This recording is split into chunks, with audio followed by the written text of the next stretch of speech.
വലിയ ക്യൂ നിന്നിട്ടാണ് ഇപ്പോൾ വോട്ട് ചെയ്തത്. എങ്ങനെയാണ് പ്രതീക്ഷകൾ? എങ്ങനെ? അല്ല, ഒന്ന് നല്ല പോളിംഗ് ആണ്. ജനങ്ങൾക്ക് ജനാധിപത്യ അവകാശം, ഏറ്റവും വലിയ അവകാശമായ വോട്ടിങ്ങിൻ്റെ പ്രാധാന്യം നല്ല നിലയിൽ മനസ്സിലാകുന്നു എന്നുള്ളത് ഏറെ സന്തോഷകരമായ കാര്യമാണ്. ഇപ്പോൾ ഈ സോഷ്യൽ മീഡിയയുടെയൊക്കെ കാലത്ത് ഒരു ഇളക്കം പ്രദേശങ്ങൾ സൃഷ്ടിച്ചിട്ടില്ലെങ്കിലും വോട്ട് പോൾ ചെയ്യുന്നുണ്ട്. മുൻകാലങ്ങളിൽ നമ്മൾ നിരവധി തവണ സ്ക്വാഡ് ഇറങ്ങി വലിയ പ്രചരണം നടത്തി. പോളിങ്ങിൻ്റെ അന്ന് രാവിലെ 8 മണിക്ക് എത്തിയിട്ടില്ലെങ്കിൽ പോയി നോക്കി, പിന്നെയും പോയി നോക്കി, ഒരു 4-5 തവണയൊക്കെ വീട്ടിൽ പോകും. എന്നാൽ ഇന്ന് സ്വയമേവ ആളുകൾ ഇറങ്ങി വരുന്നു എന്നുള്ളത് പുതിയ കാലത്തിൻ്റെ പ്രത്യേകത കൂടിയാണ്. അതെന്തായാലും വളരെ സന്തോഷകരമായ കാര്യമാണ്. പ്രതീക്ഷ 2004 ആവർത്തിക്കുമെന്നുള്ള ഞാൻ തുടക്കത്തിലേ പറഞ്ഞിരുന്നു. BJPക്കെതിരാണ് കേരളം. BJPക്കെതിരായി കേരളം നിൽക്കുന്നു. അത് BJP അധികാരത്തിൽ വന്നപ്പോഴൊക്കെ അങ്ങനെ തന്നെയാണ്. 2014 അധികാരത്തിൽ വന്നപ്പോഴും കേരളത്തിലെ മഹാഭൂരിപക്ഷം BJPക്കെതിരായിരുന്നു. 2019 കേരളത്തിലെ മഹാഭൂരിപക്ഷവും BJPക്കെതിരായിരുന്നു. 2024 കേരളത്തിലെ 20 സീറ്റുകളിലും BJP 3-ാം സ്ഥാനത്തായിരിക്കും. ഇവിടെ വന്നിട്ടുള്ളൊരു മാറ്റം കോൺഗ്രസിനെ UDFനെ വിശ്വസിക്കാൻ പറ്റില്ല എന്നുള്ളതാണ്.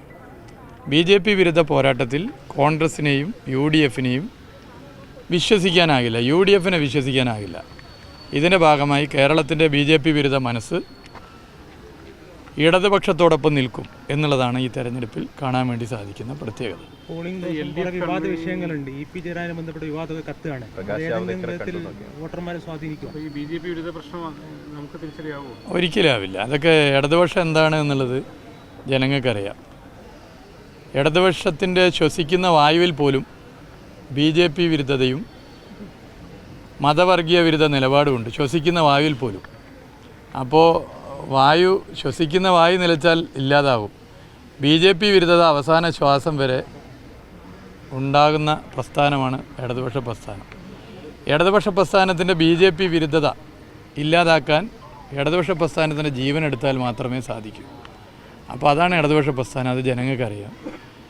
ജനങ്ങളത് നല്ല നിലയിൽ മനസ്സിലാക്കുന്നു. ഇവിടെ RSSൻ്റെ തലവന്മാരുടെ ഫോട്ടോയിൽ കുനിഞ്ഞു നിന്ന് എല്ലാ നിലയിലും പ്രണാമം അർപ്പിച്ചവരാണ് ഇപ്പോൾ ഇത്തരം വർത്തമാനമൊക്കെ പറയുന്നത് എന്നുള്ളത് നാടിനറിയാം. നാട് ശരിക്കും ഇത് മനസ്സിലാക്കുന്നു. BJPക്ക് കേരളത്തിൽ കടന്നു കയറാൻ സാധിക്കാത്തത് ഇടതുപക്ഷത്തിൻ്റെ സാന്നിധ്യമാണ്. ഇടതുപക്ഷത്തിൻ്റെ ശക്തമായ BJP വിരുദ്ധ ആശയപ്രചരണമാണ്. ഇടതുപക്ഷത്തിൻ്റെ സാന്നിധ്യത്തിന് പോറലേൽപ്പിക്കുക എന്നുള്ളത് കേരളത്തിൽ BJPക്ക് എൻട്രി, അല്ലെങ്കിൽ കേരളത്തിൽ BJP വളരാൻ ഉള്ള സൗകര്യം ഒരുക്കുക എന്നുള്ളതാണ്. ഇത് ജനങ്ങൾ തിരിച്ചറിയുന്നു. മതനിരപേക്ഷ കേരളം കണ്ണിലെ കൃഷ്ണമണി പോലെ ഇടതുപക്ഷത്തെ കാത്തു സംരക്ഷിച്ചു. അത് മതവർഗീയതയ്ക്കെതിരെയുള്ള ഒരു നിലപാട് കൂടിയാണ്. പക്ഷേ ഇത്തരം കൂടിക്കാഴ്ച ഒഴിവാക്കപ്പെടേണ്ടതായിരുന്നു. അല്ല, അതൊക്കെ ബന്ധപ്പെട്ട ആളുകൾ തന്നെ പറഞ്ഞിട്ടുണ്ട്. ഞാനതിൻ്റെ മറ്റ് വശങ്ങളിലേക്കൊന്നും പോകുന്നില്ല. ഇടതുപക്ഷം എന്ന് പറഞ്ഞാൽ മതവർഗീയതയ്ക്കെതിരെയുള്ള പോരാട്ടത്തിൻ്റെ ഗ്യാരണ്ടി കാർഡാണ്. അത് എല്ലാവർക്കും അറിയുന്ന കാര്യം. അല്ലാതെ ഗൂഢാലോചന എല്ലാ സമയത്തും നടക്കാറുണ്ടല്ലോ. എല്ലാ സമയത്തും എല്ലാ നിലയിലും ഗൂഢാലോചന നടക്കാറുണ്ട്, കുപ്രചരണങ്ങൾ നടക്കാറുണ്ട്, എല്ലാ നിലയിലുള്ള ഇത്തരം നീക്കങ്ങൾ നടക്കാറുണ്ട്. നമ്മൾ ഓരോരുത്തരും ഇതൊക്കെ വളരെ ജാഗ്രതയോടുകൂടി കണ്ട് ഇടപെടുക എന്നുള്ളത് തന്നെയാണ് ഇതിൽ പ്രധാനം. ഇടതുപക്ഷ പ്രസ്ഥാനത്തിൽ പ്രവർത്തിക്കുന്നവർ, അത് മന്ത്രി ആയിക്കൊള്ളട്ടെ, ഇടതുപക്ഷ പ്രസ്ഥാനത്തിൻ്റെ ഓരോ സ്ഥാനത്തിരിക്കുന്നവരായിക്കൊള്ളട്ടെ, ഓരോ ചലനവും, അതൊരു ചിരി ആയിക്കോട്ടെ, ഒരു ഹസ്തദാനമായിക്കൊള്ളട്ടെ, ഒരു നോട്ടമായിക്കൊള്ളട്ടെ, ഒരു ആളോടുള്ള പെരുമാറ്റമായിക്കൊള്ളട്ടെ, ഓരോ ചലനവും ജനങ്ങളുടെ ആഗ്രഹത്തിനനുസരിച്ചായിരിക്കണം.